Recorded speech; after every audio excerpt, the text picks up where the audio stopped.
This segment is on the cultural expectations and program standards that we strive to have embodied here with the Pendleton Heights baseball program. Let's dive right into this.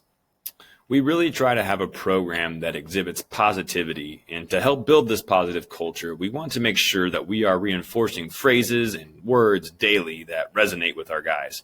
One of our first phrases is to own the moment. Own the moment means to own both the good and the bad moments. No one has a problem with owning a good moment. You've hit an extra base hit to the outfield to score a game-winning run. Well, we're more than willing to accept responsibility for that moment. But if you make a mistake on the field, we have a tendency to make excuses. We have a tendency to try to justify why that mistake happened by passing the blame off on some external circumstances.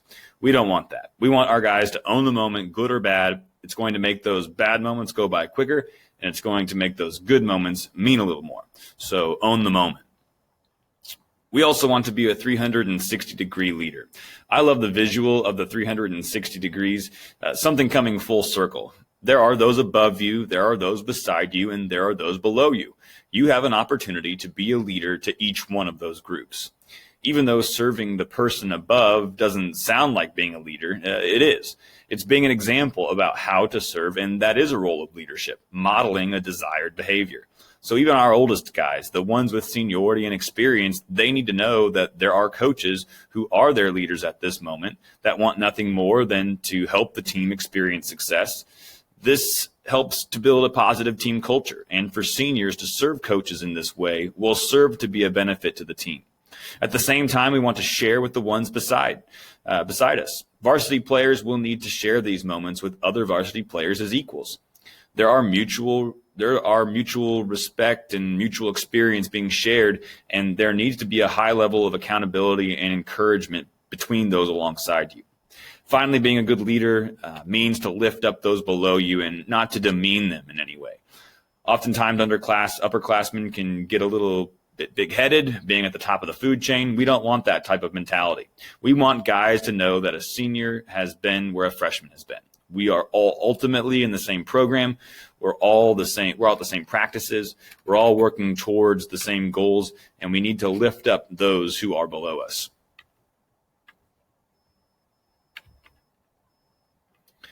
The next word that we use quite a bit is this word mudita.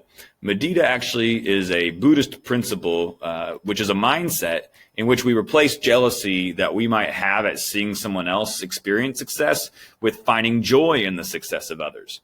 There are going to be days where we struggle as players and as coaches. We want to make sure that we can find joy in other people's positive moments.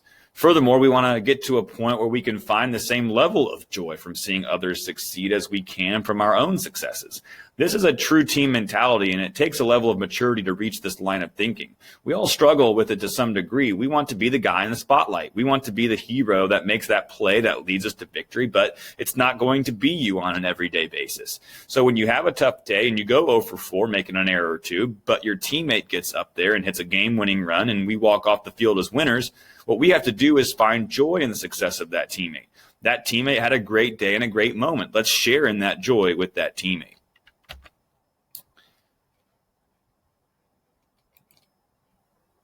And our last word is pride.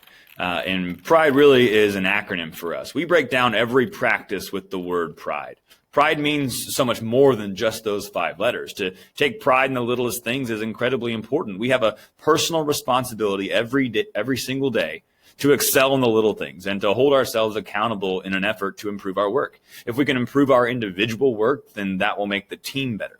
So we have to take pride in those little things, like hustling from station to station at practice and picking up baseballs when you leave a station. Little things like that add up. And if we can take pride in those little things, that take pride mentality will add up to success on the field. We do have some program standards that we expect every player to follow. First of all, we expect players to be on time, and being on time means that you're early. If we have a practice that starts at 5, the expectation for our players is to be there no later than 4:45. Being early is on time.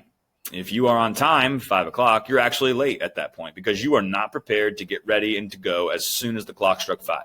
If you arrive past 5, well, that's unacceptable, and there will be consequences. We also expect our players to carry themselves in a manner that is presentable.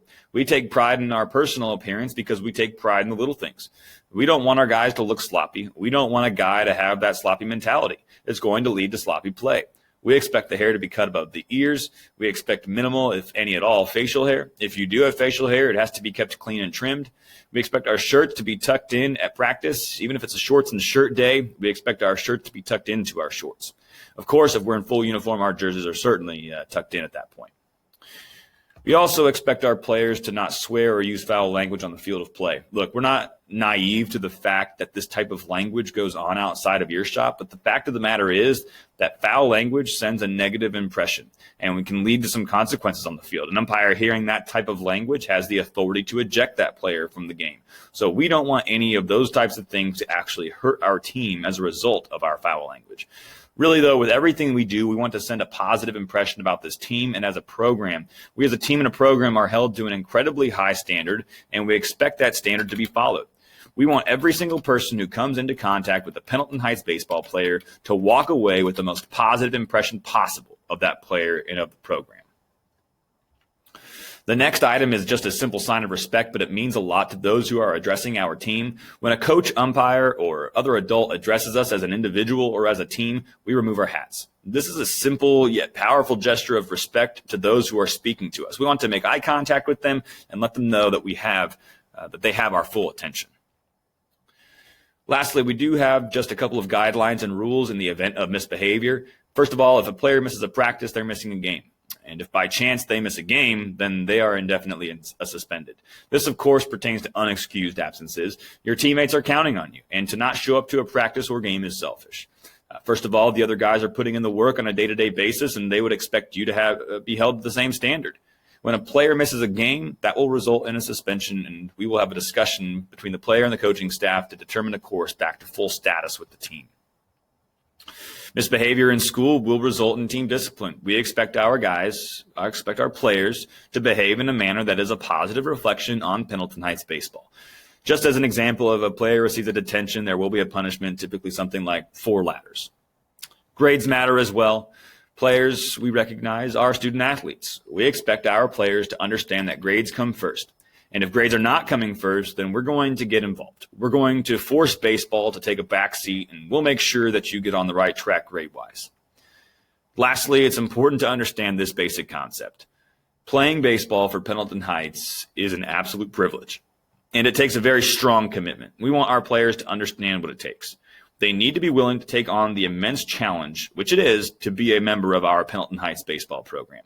The rewards are many, and we want our guys to enjoy those moments with us. But at the same time, understand that it takes a full level of commitment to make that happen.